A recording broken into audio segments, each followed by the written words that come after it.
Bismillahirrahmanirrahim. Assalamualaikum warahmatullahi wabarakatuh. Yang kami hormati Bapak Pengawas Bina SMP 1/20 Pondok Selatan, Bapak Haji Parman. Yang saya hormati Bapak Ibu Guru SD SMP 1/20 Pondok Selatan. Pertama-tama marilah kita senantiasa menjaga puji syukur kehadirat Allah Subhanahu wa taala atas segala nikmat yang diberikan kepada kita, sehingga pada siang hari ini kita kembali kumpul di aula SMP 1/20 Pondok Selatan dalam rangka kegiatan diseminasi budaya positif dari calon guru penggerak atas nama Bapak Taufik Akbar SPD GR. Beliau adalah calon guru penggerak angkatan 9 Kabupaten Konawe Selatan tahun 2023, yang mana dalam salah satu modulnya itu adalah kegiatan diseminasi budaya positif di lingkungan sekolah kita ini. Bapak Ibu yang kami hormati, susunan acara dalam kegiatan ini adalah yang pertama pembukaan sebagaimana yang sedang berlangsung. Yang berikutnya adalah sambutan dari Bapak Pengawas Bina SMP 1/20 Pondok Selatan, Bapak Haji Parman. Kemudian yang berikutnya adalah presentasi diseminasi oleh CGP atas nama Pak Taufik Akbar. Kemudian yang berikutnya doa, dan yang terakhir adalah penutup. Bapak Ibu yang kami hormati, dalam kegiatan ini tentunya banyak hal yang harus kita cermati bersama, bahwa budaya positif itu adalah kebiasaan-kebiasaan yang baik yang mesti kita terapkan dan kita biasakan untuk dilakukan oleh setiap siswa dalam sekolah kita ini. Nah, sebagaimana yang mesti kita lakukan, diantaranya adalah membuat suatu aturan tentunya dalam hal ini adalah tata tertib sekolah. Kemudian dalam tata tertib sekolah itu tentunya di situ sudah ada hal-hal yang mesti dilakukan oleh siswa.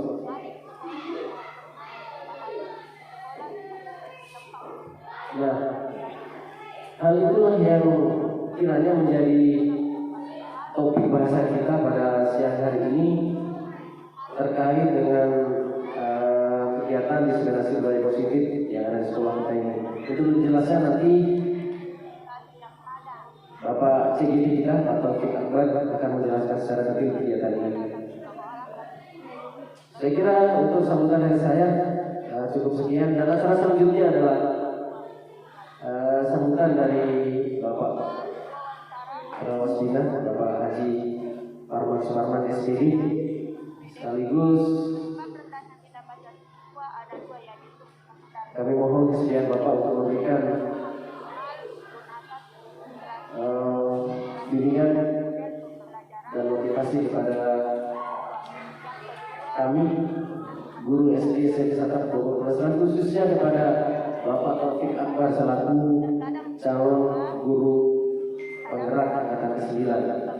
Demikian, billahi taufiq wal hidayah. Assalamualaikum warahmatullahi wabarakatuh. Selanjutnya saya serahkan kepada yang terhormat Bapak Haji Parman Sumarman SPD. Yang hormat disilakan. Bismillahirrahmanirrahim. Assalamualaikum warahmatullahi wabarakatuh. Bapak Kepala SMP 1/20 yang saya hormati, Ibu Bapak Guru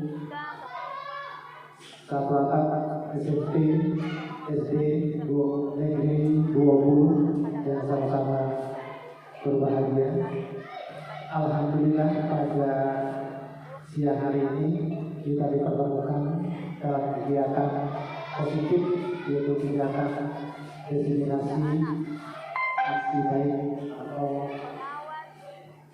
budaya baik berkaitan dengan tugas salah satu calon guru penggerak angkatan 9 atas nama Pak Taufik Iqbal. Bapak dan Ibu, kegiatan ini adalah merupakan kegiatan yang sangat positif yang tertera juga dalam kegiatan akreditasi. Salah satunya adalah kegiatan diseminasi. Nah, ini semua difasilitasi oleh semua di sekolah dengan menyediakan ruangan, menyediakan hal yang berkaitan dengan kegiatan dimaksud. Bapak dan Ibu, mari kita bersama-sama menyimak pembahasan yang akan dilakukan oleh calon guru penggerak yang mudah-mudahan kita semua ini bisa mendapatkan hal baiknya atau bisa kita meniru, kita melaksanakan sebuah kegiatan yang akan kita lakukan.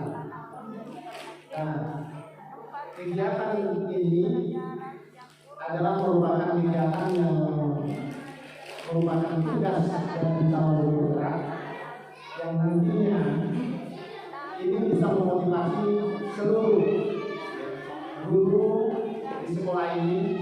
Mudah-mudahan nanti ini yang sudah mendaftar Pak Samin,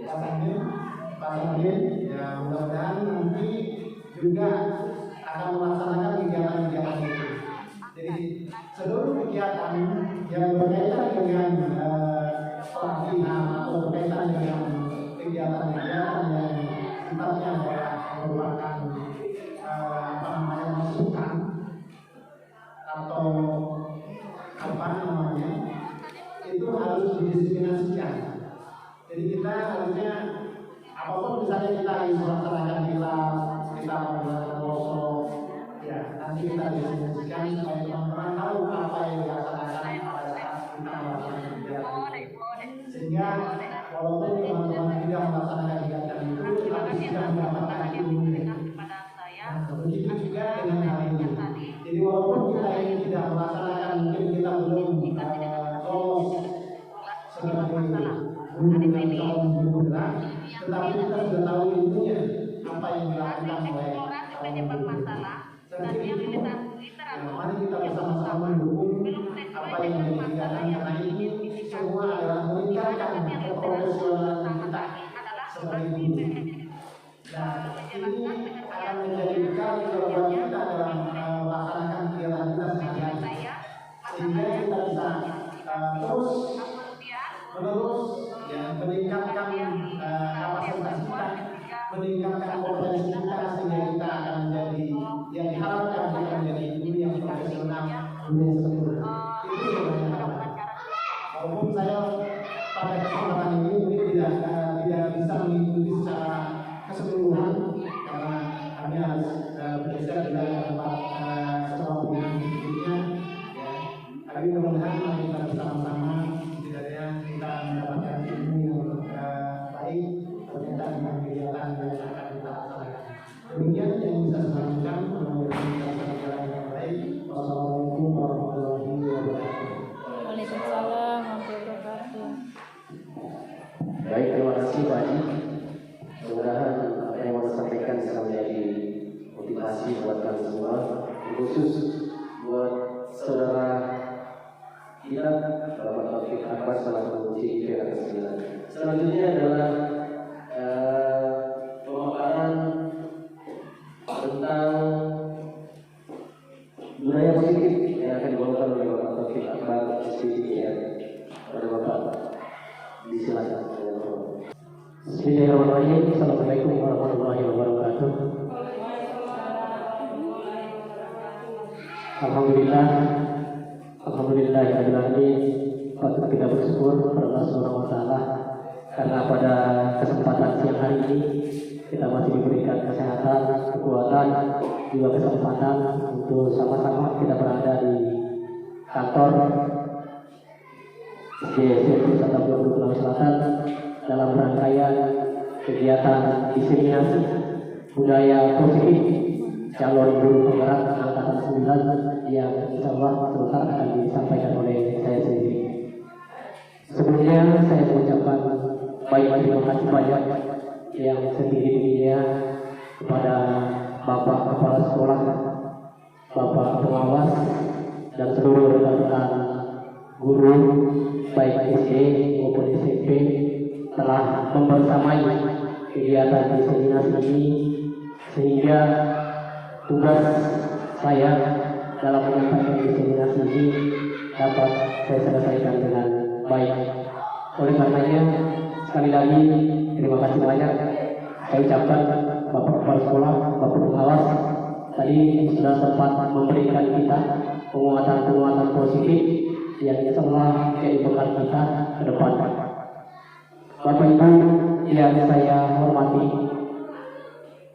pada kesempatan ini di kegiatan diseminasi pada prinsipnya bukan berarti saya mau menggurui atau misalnya seakan-akan saya yang paling hebat atau bagaimana, tetapi saya hanya bertugas untuk menyampaikan konsep-konsep ini. Adapun pengalaman dan lain sebagainya Bapak Ibu sudah temukan sendiri di lapangan. Oleh karenanya sekali lagi atensi setinggi-tingginya kepada rekan-rekan guru sudah berkenan meluangkan waktu. Bapak Ibu, sebelum saya mulai, coba kita berdiri dulu teman-teman guru. Kita berdiri dulu. Pak Kais, pengawas ya, apa dulu? Tidak ya, ya teman-teman guru. Sebelum saya menyampaikan materi ini supaya kita tidak agak tegang atau apa, ya kita ada sedikit bukan permainan tapi deskripsi biasa, ya. Kalau ya bergerak bawa tangannya kemudian bergerak angkat tangan di satu kemudian bergerak sebentar, ya. Kemudian menggerakkan ibu bergerak ke depan kemudian membuat gerakan tangan seperti ini. Ya, bisa bergerak. Ya, ini adalah semua yang bukan prinsip utama dalam bergerak. Jadi mudah-mudahan insya Allah pasti ada yang akan menyusul angkatan 11. Bergerak, bergerak, menggerakkan. Ya, alhamdulillah. Terima kasih. Silakan kembali karena tadi mungkin di kelas sedikit ada kegantengan. Ya, maksud aku bagaimana? Pada kesempatan ini mudah-mudahan sudah apa rasa capek atau grogi itu sudah tidak muncul lagi. Oke, Bapak Ibu, kegiatan diseminasi ini adalah kegiatan yang saya lakukan dalam rangkaian memenuhi kebutuhan asli saya di modul 1.4 tentang budaya positif.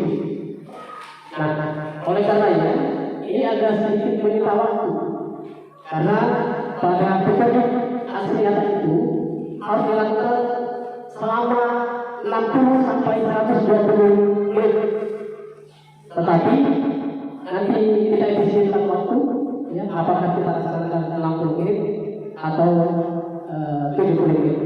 Saya kira itu karena memang ada panjang durasinya, materinya banyak padat. Oke, baik. Sebelum saya masuk ke materi inti, Bapak Ibu siapkan pulpen sama kertasnya. Gimana Bapak Ibu sudah siap?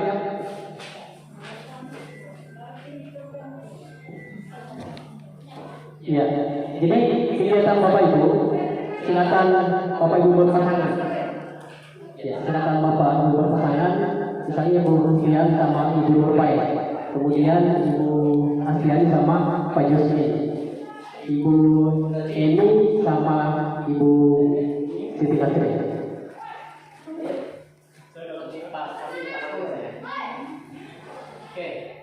Jadi yang Bapak Ibu lakukan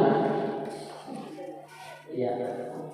Ada kegiatan atau pertanyaan pemantik tentang budaya positif. Judulnya adalah cobalah buka.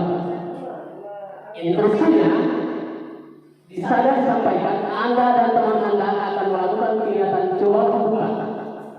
Anda adalah A, tugas Anda adalah mengepalkan salah satu tangan Anda.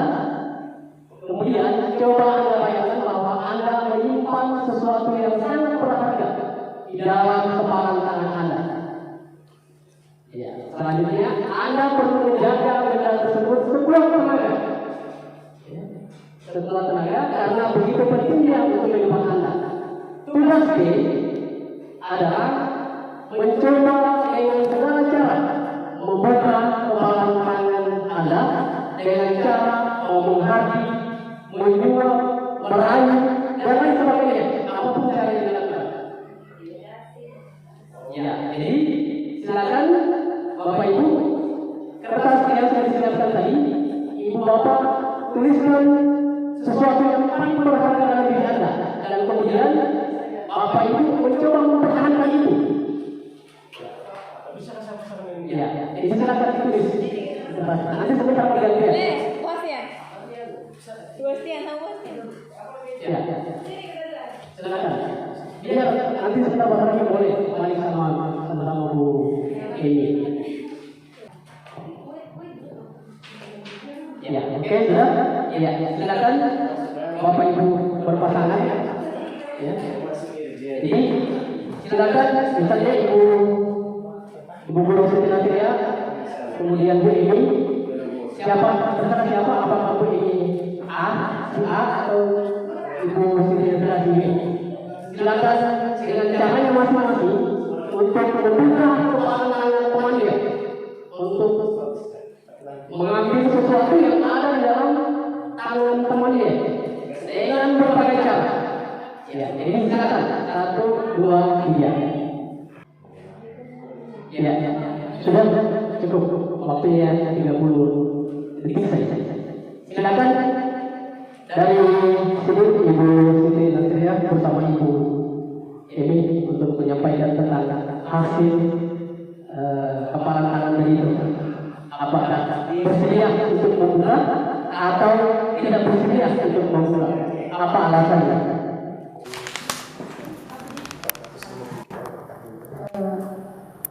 Berdasarkan apa yang sudah kami sampaikan tadi, saya berpikir sebagai A yang mengepalkan. Jadi ini Ibu Emi tidak bisa membuka kepala tangan saya dengan sekuat apapun, dengan cara apapun yang tidak bisa membuka kepala tangan saya, karena saya tidak menginginkan hal itu Emi bisa mengambil apa yang saya dalam itu. Jadi saya pertahankan dengan apa namanya kekuatan saya. Alasannya kenapa? Karena barang ini atau benda ini sangat berarti dalam keseharian saya. Apalagi kalau saya sudah di sekolah, dengan keadaan kondisi kita di sekolah sekarang yang tidak ada apa namanya kantin. Jadi benda ini saya pertahankan sekali karena saat setiap detik mungkin bisa di kota ada di tas saya gitu. Terima kasih. Oke, diapos dulu. Ya, silakan Bu Supriyanti memberikan tanggapan. Ya.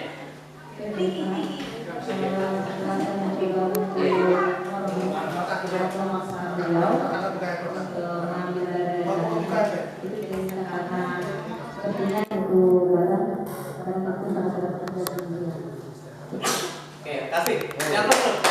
Oke. Selanjutnya dari sisi kiri saya. Siapa yang berkesempatan untuk bicara? Silakan.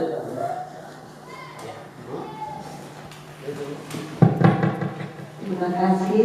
Keterangan saya tadi Ibu Nurbae berusaha mengambil apa yang saya genggam, tapi saya tidak berkesempatan karena yang segenap ini sangat sangat berarti bagi saya, bagi hidup saya. Siapapun itu tidak bisa untuk memilikinya. Jadi apa yang saya miliki itu tetap saya pertahankan. Apapun itu risikonya nanti. Terima kasih. Oke, lihat bos. Oke. Terima kasih Bapak Ibu sudah berkenan menyampaikan hasil daripada coba muka. Nah, timbul pertanyaan di sini.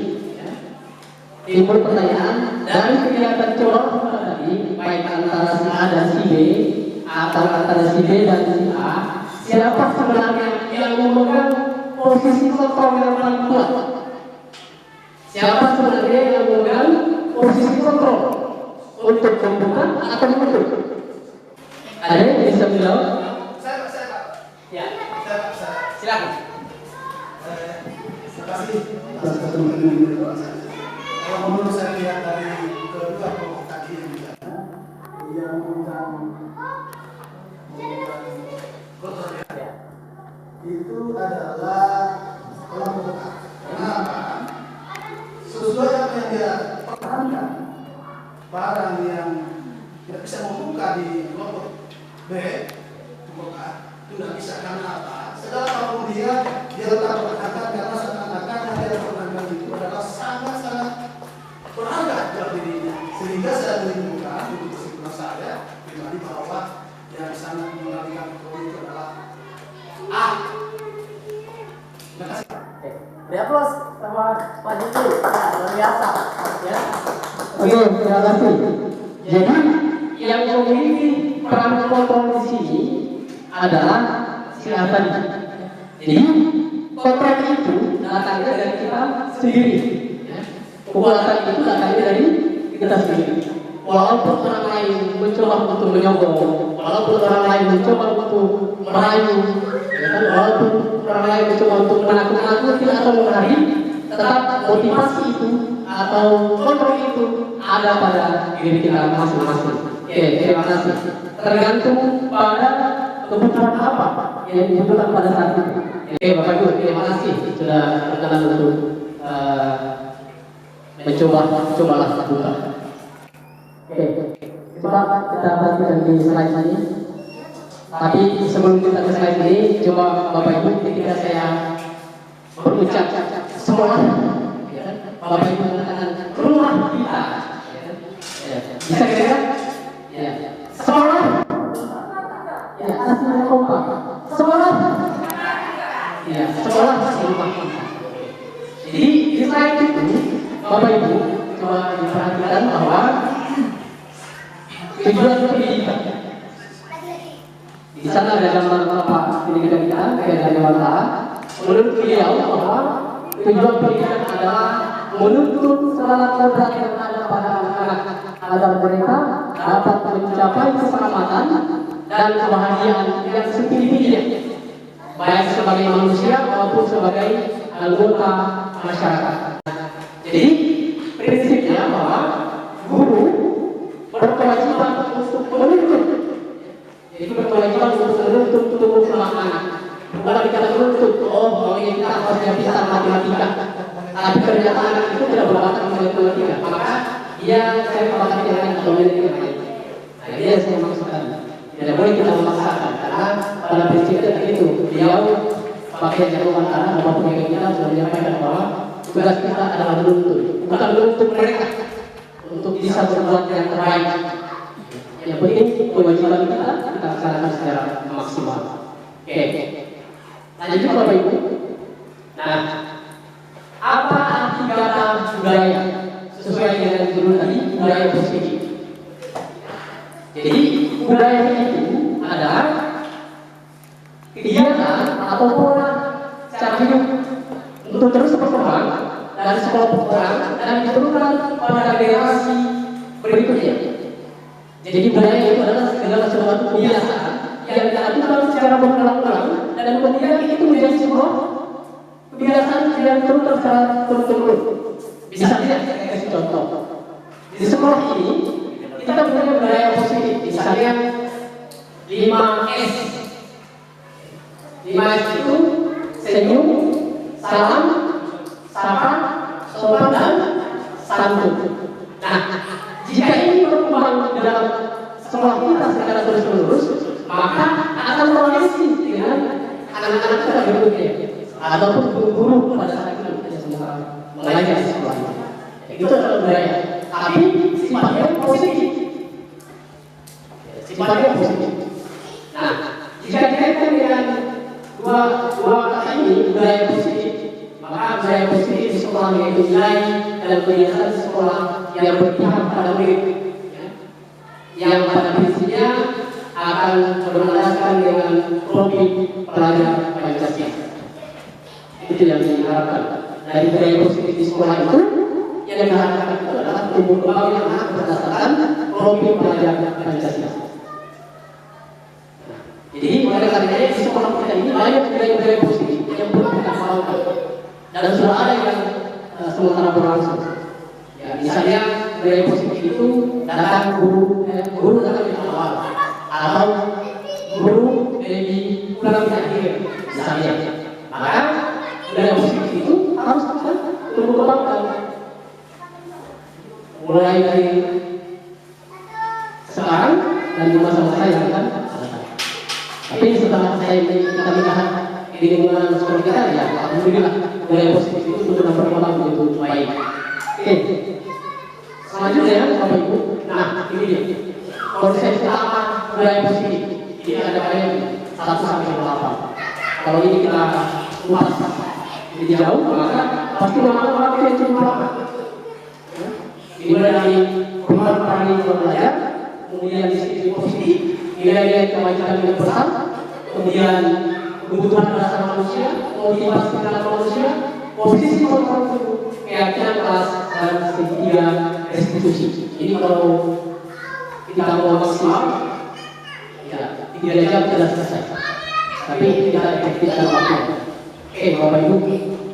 Selanjutnya, ya, di slide itu coba kita lihat perubahan paradigma belajar. Perubahan paradigma belajar.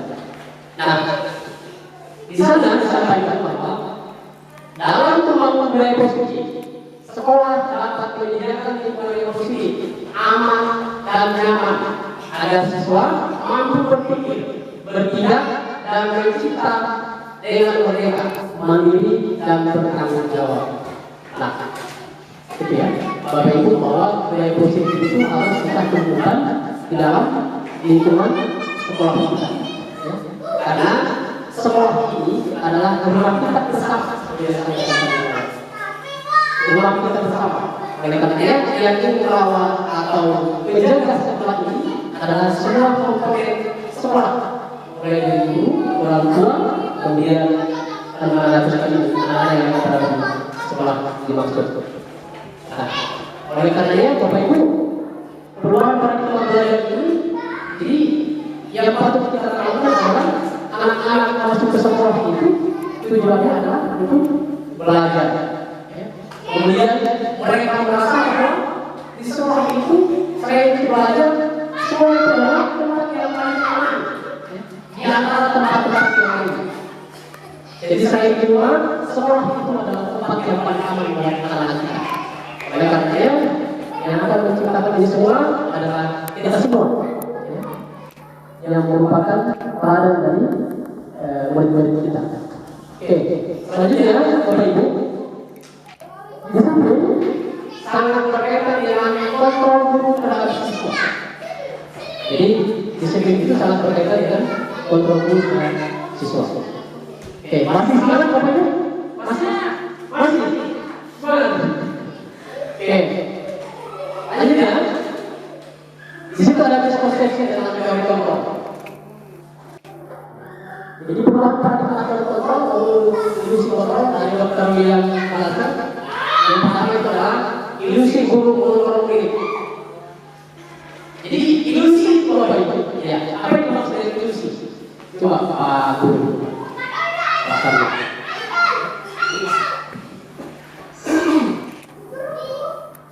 Iya.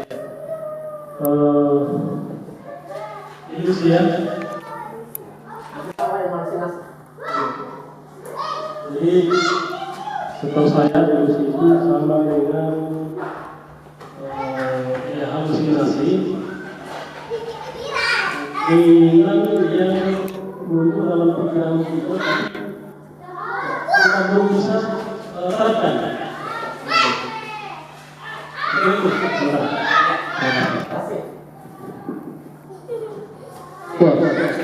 Jadi keinginan tadi Pak Tadi sampaikan bahwa keinginan yang kita terapkan tapi tidak bisa kita lakukan. Ya. Jadi ilusi ini kita membayangkan sesuatu hal, dan kemudian ternyata sesuatu hal itu bertentangan dengan keadaan yang sesungguhnya. Misalnya ilusi guru mengontrol murid. Bapak Ibu punya ilusi dalam diri bahwa saya bisa mengontrol siswa, saya bisa mengontrol diri. Tetapi pada prinsipnya bahwa di kegiatan cobaan kita tadi yang pertama tadi di pertanyaan tadi, kegiatan coba buka yang mempunyai posisi kontrol untuk memulai adalah diri kita sendiri. Jadi apa yang saya sampaikan bahwa ilusi guru untuk mengontrol murid itu sebenarnya hal yang tidak bisa kita lakukan. Karena kenapa? Ternyata yang bisa mengontrol orang tersebut atau murid tersebut atau individu tersebut adalah murid itu sendiri. Kita tidak pernah tahu apa yang ada dalam hatinya. Kita tidak pernah tahu apa yang ada dalam pikirannya. Maka yang mampu menggerakkan itu adalah motivasi sendiri dari dalam diri. Ya. Jadi terkadang kita program pas saya bisa kontrol si patah misalnya untuk tidak berbuat salah. Tapi ternyata tidak. Apa yang dilakukan mungkin ada dasar pertimbangannya. Kita tidak tahu apa yang dilakukan dan apa dasar yang melakukan itu. Itu contoh. Kemudian ilusi bahwa semua pengalaman positif, efektif dan bermanfaat. Kita guru mengatakan apa yang sudah saya katakan tadi, bersangkutan Pak atau siapa, sudah menjadi pengalaman positif seperti ini. Ternyata besok-besok dia berulang lagi kegiatan negatifnya. Nah, itu tadi yang saya katakan. Ya. Kemudian ilusi bahwa kritik dan membuat rasa bersalah mampu menggunakan karakter. Kita ini guru, kalau kita mengkritik atau membuat rasa bersalah murid kita sudah bangga. Termasuk saya selama ini keliru ternyata dalam melakukan suatu tindakan pada anak kita. Seharusnya bahwa itu tidak terlalu efektif dan tidak terlalu bermanfaat. Yang ada mereka hanya merasa dirinya dikritikkan, merasa dirinya bahwa tidak ada yang memperhatikan kepada dia. Kita kembali tadi bahwa sekolah itu tempatnya yang paling nyaman untuk siswa. Makanya menciptakan itu kita semua. Nah, jadi ilusi tentang bahwa kita dalam pengalaman yang kita berikan kepada siswa itu bisa kita ubah perkataan. Harus ada motivasi dari siswa itu sendiri. Oke, lanjut yang berikut, ilusi bahwa orang dewasa berhak memaksa. Ilusi bahwa orang dewasa berhak memaksa.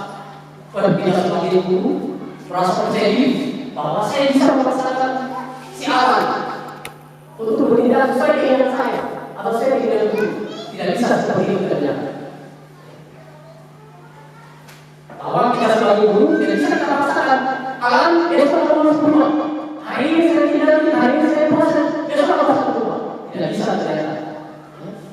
Kalau bukan atas dasar dari dalam diri anak yang bersangkutan. Dan itu sebentar nanti akan kita lihat satu-satu. Apa yang harus kita lakukan Bapak Ibu? Lanjut ya.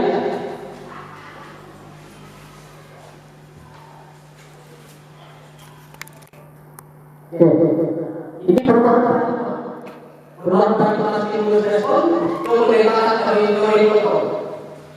Dalam pendekatan stimulus respon dan teori kontrol bisa ada diskonsepsi atau perbedaan. Yang pertama bahwa realitas kebutuhan kita sama. Menurut teori stimulus respon bahwa realitas bahwa kebutuhan kita sama. Tetapi dalam kontrol bahwa realitas kebutuhan kita berbeda. Jadi kebutuhan masing-masing murid kita itu berbeda.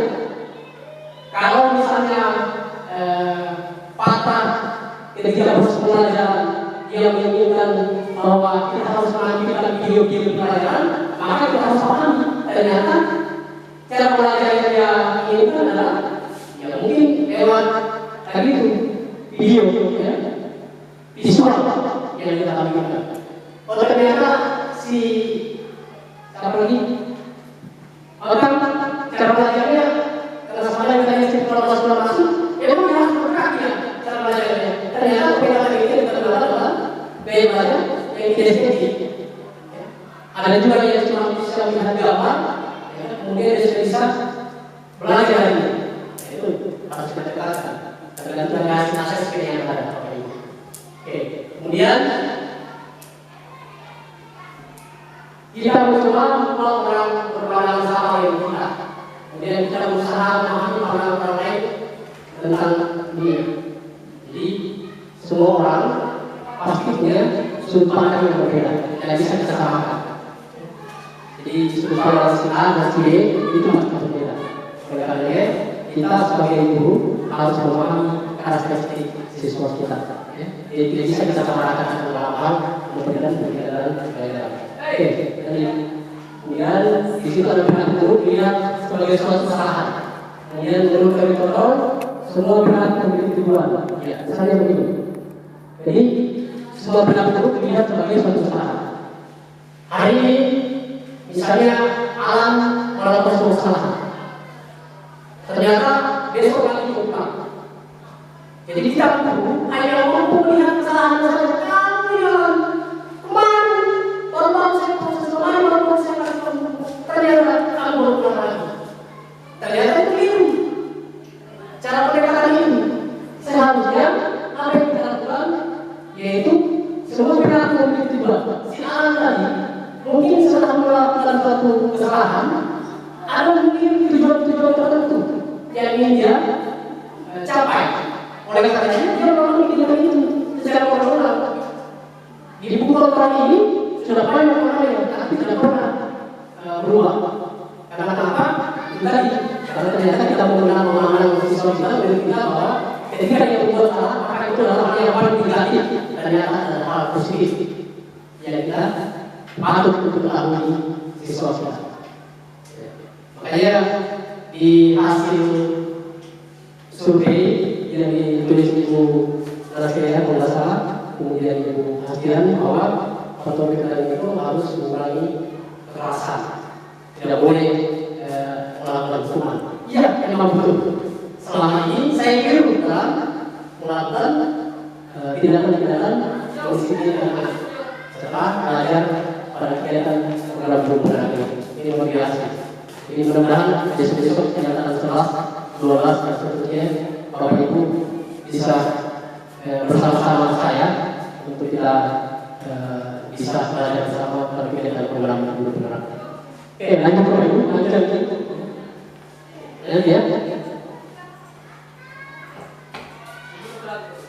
Oke. Nah, Bapak Ibu, coba menurut Bapak Ibu, pengertian disiplin itu sendiri apa? Pengertian disiplin yang selama ini kita terapkan, yang selama ini yang ada di benak kita bahwa disiplin itu seperti apa? Ya. Siapa yang bisa memberi komentar? Coba bahasanya. Ya. Baik. Ini tentang disiplin positif. Ya. Kalau disiplinnya tentu sudah tidak asing lagi bagi kita, apalagi sebagai pendidik disiplin ini Selesai sekolah. hari-hari kita menerapkan. Yang jadi pertanyaannya disiplin positifnya. Positifnya itu yang seperti apa? Menurut saya positif yang dimaksud di sini adalah bagaimana proses menumbuhkan itunya, yang disiplin itu. Kalau disiplinnya yang sering kita terapkan ke anak-anak, tentu ini mudah saja. Kenapa? Kita hanya menyampaikan. Kalian harus ini dan ini. Dan itu gampang sekali. Nah, yang menjadi agak berat sedikit itu yang dari dalam diri kita. Bagaimana kita menurunkan disiplin sebelum kita menyampaikan keadaan. Saya kira sementara itu terima kasih. Oke, beri aplaus dulu. Ya, terima kasih. Jadi, Bapak Ibu, tadi sudah disampaikan bahwa disiplin itu adalah suatu proses di mana kita menghendaki sesuatu agar sesuai dengan kehendak kita. Ternyata disiplin itu sendiri adalah sebuah kegiatan belajar. Jadi ternyata disiplin itu sendiri adalah sebuah kegiatan belajar. Saya berikan ilustrasi atau contoh, misalnya anak-anak kita datang terlambat, masih jauh kita sudah marah. Nah, kenapa datang terlambat? Ini sudah jam berapa ini? Lantas kemudian kita memberikan sebuah hukuman. Ternyata bukan itu yang dicari oleh anak-anak kita. Dari hasil terlambat itu kita mencoba memberikan sebuah hukuman kemudian bahwa disiplin itu mereka selalunya bahwa harus makan sesuai dengan waktu. Itu disiplin. Kemudian masuk kelas, kemudian membersihkan. Ternyata tidak seperti itu Bapak Ibu. Ternyata disiplin itu sendiri adalah kegiatan dari proses sebuah pelajaran. Disiplin itu adalah belajar dari hasil kesalahan yang ada, kemudian dia menentukan atau menemukan sendiri nilai-nilai, ini pesan yang ada dalam kegiatan tadi. Yang tadinya kegiatan yang negatif setelah berubah menjadi kegiatan positif. Ketika kegiatan terlambat, maka coba kita asesmen apa yang terjadi pada dirinya. Maka secara tidak sengaja atau secara tidak sadar kita sebenarnya belajar untuk mengetahui latar belakang siswa tersebut. Itu dia. Jadi sepanjang pengetahuan kita bahwa disiplin itu dalam waktu dan sebagainya. Ternyata dalam teori kontrol ini sampaikan bahwa disiplin itu belajar. Ya, agak bersabar Bapak Ibu ya.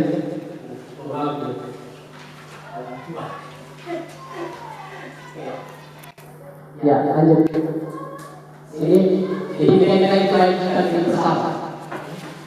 Bapak Ibu, nilai kebajikan universal itu bahwa sifat-sifat positif manusia yang merupakan tujuan mulia yang ingin dicapai secara individu. Nilai tersebut bersifat universal dan lintas bahasa, bangsa, agama maupun terlapor. Nilai kewajiban universal itu kita kaitkan kepada profil belajar Pancasila. Ya. Kita kaitkan kepada profil belajar Pancasila. Yang dimana di situ ada beriman dan bertakwa, kemudian mandiri, menerap teknis, berkebinekaan global, bergotong royong dan kreatif. Ini nilai-nilai universal yang harus kita tumbuh kembangkan di dalam diri siswa atau di sekolah itu sendiri.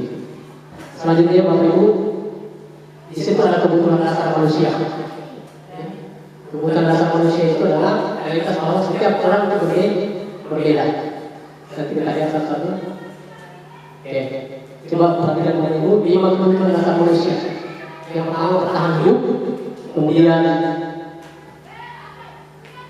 kasih sayang dan rasa diterima, kemudian penguasaan, kebebasan dan kesenangan.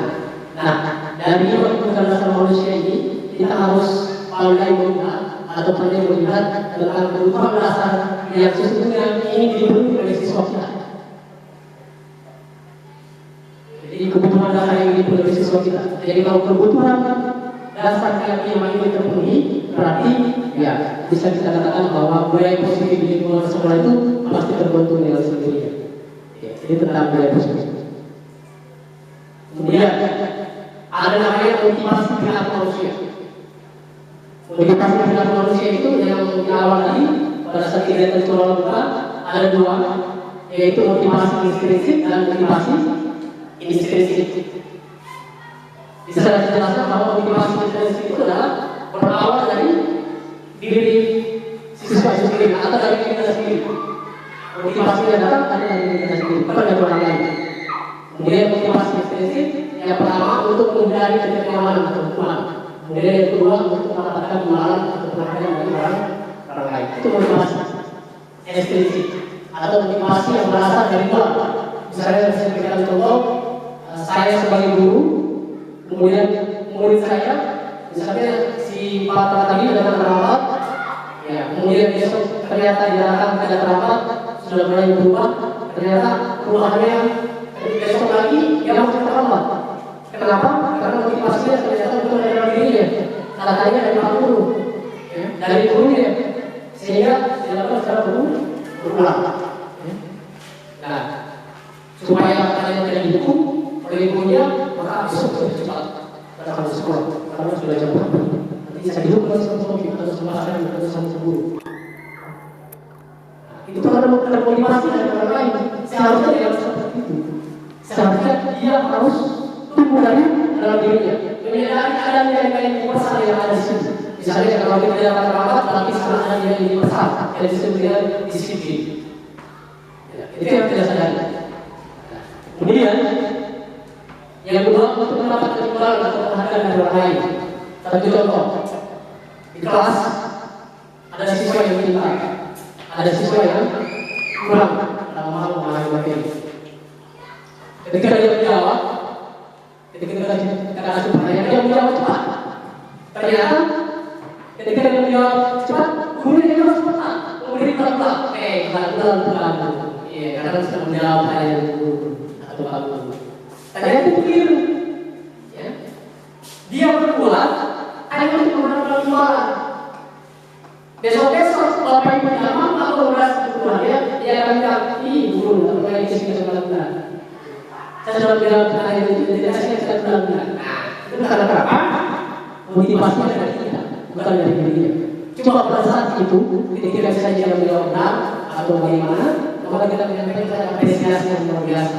Ih, bagus pekerjaannya. Itu kan menentukan dia. Nah, gitu. Sehingga yang lain juga akan merasa oh iya, ternyata akan dipuji selama dia seperti itu. Tidak perlu hadir. Itu yang keliru kita sampaikan. Oke, jadi selanjutnya, nah kita disuruh untuk bisa membedakan yang mana hukuman, yang mana konsekuensi, dan yang mana restitusi. Selama ini dari saya sendiri saja, saya selalu menerapkan yang disebut dengan hukuman, konsekuensi. Ada yang terbaik yaitu restitusi. Jadi hukuman apa itu Bapak Ibu? Hukuman itu ternyata tidak terencana, tiba-tiba. Alan, siapa kamu? Kenapa? Ini kamu pakai sepatu warna putih lagi. Ini mana sepatu hitam? Tidak terencana, tiba-tiba. Besok ternyata tidak kasih tahu lagi bajunya. Kamu kenapa kalau bajumu? Itu tiba-tiba. Tahu bukan dia.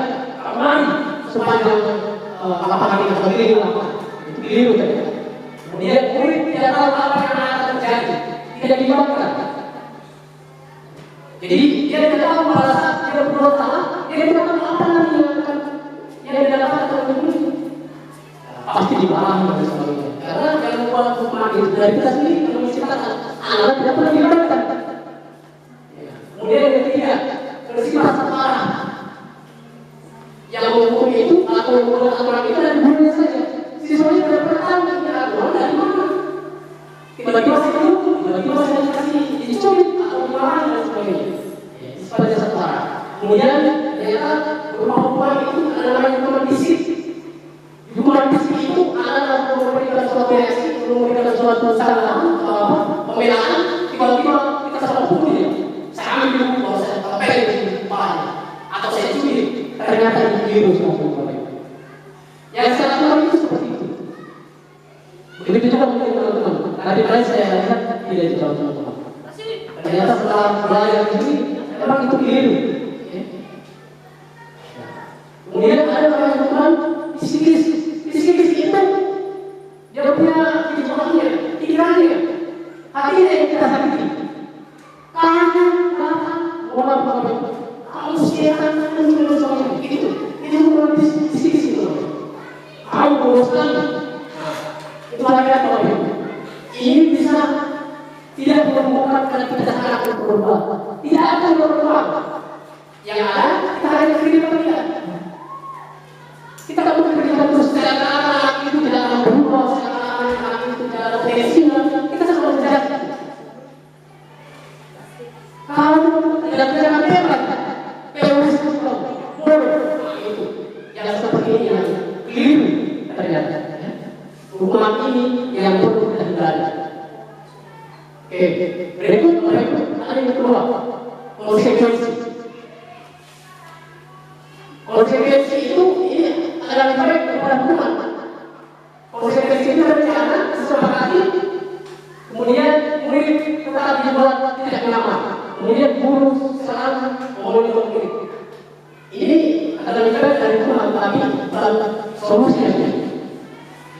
Memang disepakati berencana, tapi seakan-akan hukuman atau aturan itu datangnya dari guru itu sendiri atau sekolah sendiri. Murid tetap tidak nyaman. Seakan-akan anak-anak dimonitor. Salah, patah, dia berbuat salah. Jadi mereka kalau berjalan atau berjalan, mereka takut, takut, karena merasa di mata-mata yang ada gurunya. Jadi kali itu saya motivasi diri saya yang dibangun. Kemudian ada yang ketiga, restitusi. Restitusi itu proses menciptakan kondisi bagi murid untuk memperbaiki kesalahannya. Proses proaktif yang mengajarkan murid untuk mencari solusinya sendiri. Jadi di restitusi namanya. Nanti sebentar ada slide tentang restitusi. Jadi di restitusi ini adalah proses menciptakan kondisi bagi murid untuk memperbaiki kesalahannya. Jadi jangan kita memperbaiki kesalahannya, biarkan siswa itu sendiri yang menemukan kesalahannya lewat proses restitusi atau lewat proses yang ketiga restitusi. Nanti kita lihat dulu. Ya, ini posisi kontrol guru. Ini posisi kontrol guru. Yang pertama penghukum, kemudian yang bagian D membuat masalah, kemudian bagian C teman, kemudian D pemantau, yang terakhir manajer. Bapak Ibu berdasarkan posisi kontrol guru ini, mana yang Bapak Ibu gerak? Ibu Mir, tanggapannya. Dari 5 posisi kontrol ini, mana yang Bapak Ibu gerak? Yang paling tepat? Saya rasa kita guru selalu memantau siswa kita. Ini adalah contoh kelas yang setelah itu kita bentuk, yang sudah kita bentuk, yaitu kelas 7 bersama wali kelasnya. Di sana itu ada kelas 7 ya, yang memberikan ide atau pendapat itu untuk menjadi sebuah kelas adalah sebuah itu sendiri. Misalnya gambar kelas yang mereka tulis sendiri, setelah itu mereka sepakat dan mereka bertanda tangan di bawah. Jadi kelas itu yang membuat adalah siswa sendiri, bukan kita dari guru, bukan. Kalau dari guru besok pasti motivasi yang kenalnya itu dari guru. Yang ditemukan di kelas itu adalah motivasi internalnya, datang dari dalam diri siswa itu sendiri. Nah, pembentukan yang kita kelas itu bersifat abstrak, kemudian berupa pertanyaan universal, dibuat dalam pertanyaan positif, sedikit saja agar mudah diingat sesuai definisi kelas. Ini yang kita kira dari 5 posisi kontrol tadi. Ini yang kita kira, yaitu segitiga restitusi. Segitiga restitusi yaitu suatu proses dialog yang dijalankan oleh agar dapat menghasilkan murid yang mandiri dan bertanggung jawab. Kemudian tahapannya yaitu pertama menentukan identitas. Yang kedua adalah validasi jalan yang salah. Yang terakhir adalah menanyakan keyakinan. Ya, coba Bapak Ibu lihat yang pertama adalah tahapan tadi sudah kita identitas. Apa yang ada di sana? Yaitu salah satu percakapan yang ada berdasarkan prinsip pembuatan kesalahan adalah bagian dari proses pembelajaran. Jadi murid kita bukan salah, jangan kita justifikasi sama mereka yang diganti, mereka itu konyol atau mereka yang berbuat yang tidak dikenal itu. Kalau dia berbuat salah, jangan dia harus dihukum, dapat dihukum, harus direstitusi namanya, harus direstitusi. Ya.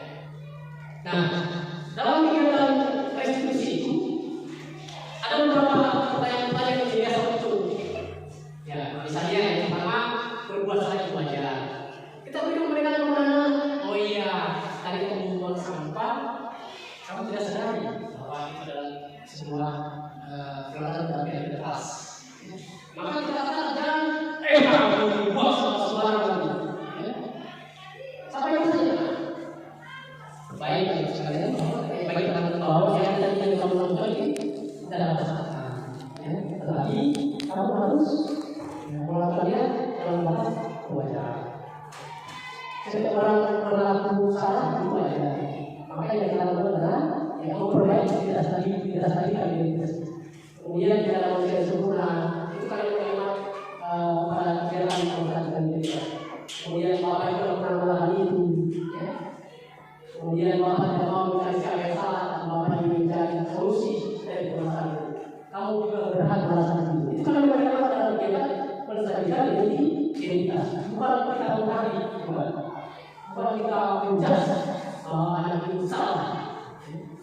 Kan bagaimana salah satu yang saya sampaikan tadi, itu kalimat yang paling tepat. Hal kita tadi identitas itu jangan langsung mencukup. Tambahannya, ini adalah ini.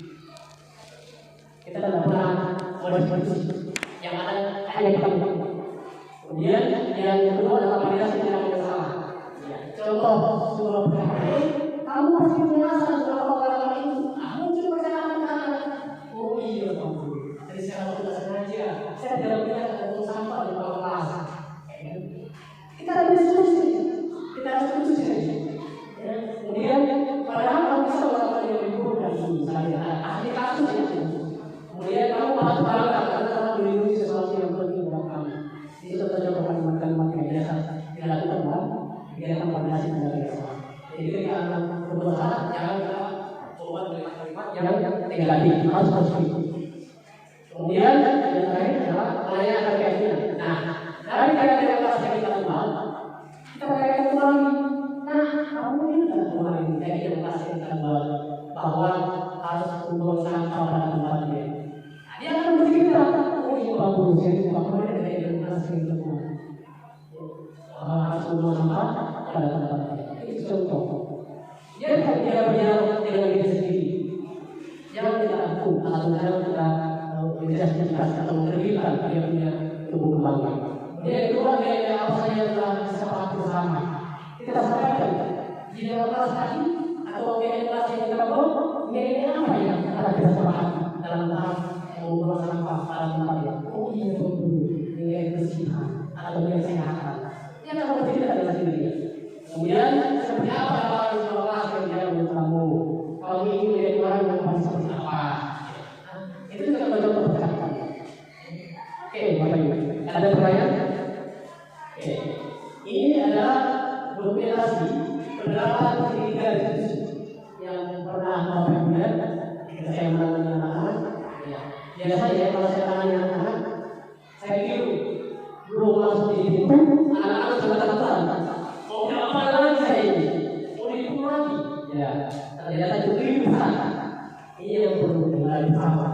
Karena kita sudah bahwa sekolah adalah tempat yang nyaman bagi murid-murid kita. Kita tidak pernah tahu apa yang terjadi di rumahnya. Apakah di rumahnya dia sudah sarapan? Apakah di rumahnya dia mendapatkan perhatian dari orang tuanya? Atau apakah ada kegiatan-kegiatan yang ternyata ada masalah dari rumah itu sendiri? Maka sekolah ini adalah tempat yang paling nyaman untuk mereka. Kita harus tahu, kita harus mengakses sesuatu dari segi latar sosial budaya. Itu yang paling perlu Bapak Ibu. Ini adalah kegiatan diskusi. Yang mana yang gambar pertama itu adalah siswa membuang sampah sembarang tempat. Yang kemudian yang kedua adalah siswa datang terlambat. Ini adalah proses diskusi percakapan atau dialog yang oleh guru dan siswa. Mulai siswa yang bercerita di sana ini. Oke, Bapak Ibu, ada yang mau bertanya? Ada? Oke, dan terakhir ada pesan bijak yang disampaikan oleh Bapak Pemimpin tadi yang sementara. Yang sudah dilakukan tadi, Pak Kepala Sekolah sudah menyampaikan di akhir. Pesan bijak beliau bahwa ingarso suprodo, imanyo mangaso tutulikan daya. Yang pertama bahwa ingarso suprodo di depan diri sebenarnya, kemudian imanyo mangaso diri akan bersemangat atau memanggilkan semangat. Dan di belakang kita memberikan dorongan. Ini Bapak Ibu yang perlu kita kembangkan. Jadi yang pertama adalah prinsip keteladanan. Bagaimana bisa kita mengajarkan atau kita menggelar siswa kita untuk berbuat baik, tetapi kita sendiri keliru dalam memberikan contoh. Misalnya kita datang terlambat, misalnya kemudian kita menyampaikan kenapa sudah terlambat? Sudah jam berapa ini? Sementara kita sebagai gurunya datang, misalnya jam 40 atau jam 8 atau jam 9. Ini akan menang dengan sendiri. Sehingga kita berucap tidak akan pernah dilaksanakan oleh anak-anak. Karena tidak ada yang dapat tidak ada di sekolah dan itu benar. Atau misalnya kalau kita di pulau yang awal, itu juga bukan benar dan bikin pernah saya berkata dengan anak, ketika ada guru yang pulau yang awal misalnya, dia benar, saya tahu apa ini sudah berapa guru padahal gue yang bersangkutan dengan ini ke S atau kepada teman-teman guru.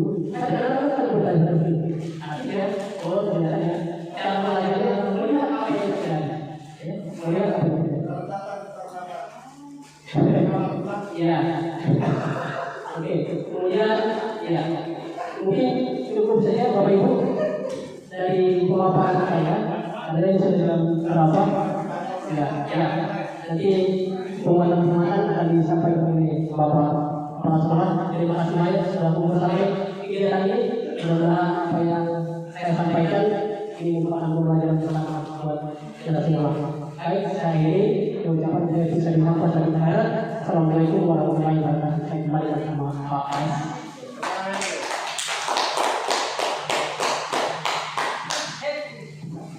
Baik, terima kasih luar biasa presentasi dari saudara kita Bapak Taufik Akbar SPD. Umur saya yang menjadi fasilitator daerah minimal fasilitas sekolah.